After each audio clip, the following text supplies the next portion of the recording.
Kwa wale ambao wameweza kufanya maombi ya kazi, katika waliotuma maombi ya kazi halmashauri ya wilaya ya Tarime, hii hapa ni orodha ya majina ya walioweza kuitwa kwenye usaili, na usaili huu utaanza kuanzia tarehe 19 mwezi wa 6 2026 hadi tarehe 20 mwezi wa 6 2026, na hatimaye watakaofaulu wataweza kupangiwa vituo vya kazi. Kumbuka kufika katika eneo la usaili ukiwa na kitambulisho chako kama kitambulisho cha taifa, kitambulisho cha mkazi, kitambulisho cha mpiga kura au kitambulisho cha kazi, kitambulisho cha uraia, leseni ya udereva, hati ya kusafiria au barua ya utambulisho kutoka serikali za mtaa. Lakini pia hakikisha unafika na vyeti vyako halisi kuanzia cheti cha kuzaliwa, cheti cha kidato cha 4, cha 6, stashahada, shahada ya juu au shahada na kuendelea, kutegemeana na sifa za nafasi husika.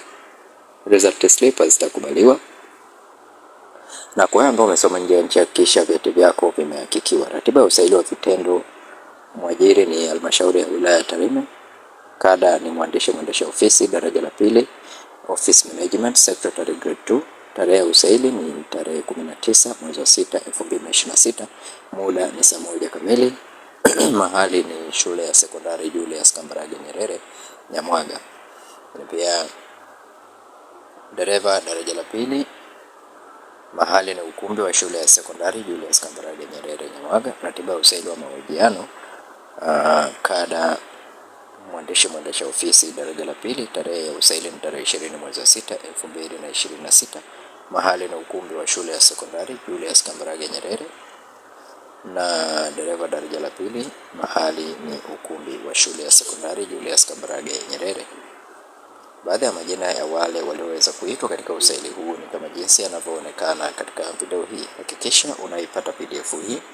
PDF hii nimekuwekea katika grupu letu la WhatsApp, link ipo katika description ya video hii. Join katika group uweze kupata PDF hii na uweze kuangalia kama jina lako lipo katika orodha hii au kama umeitwa katika usaili huu, ili uweze kufika kwa wakati.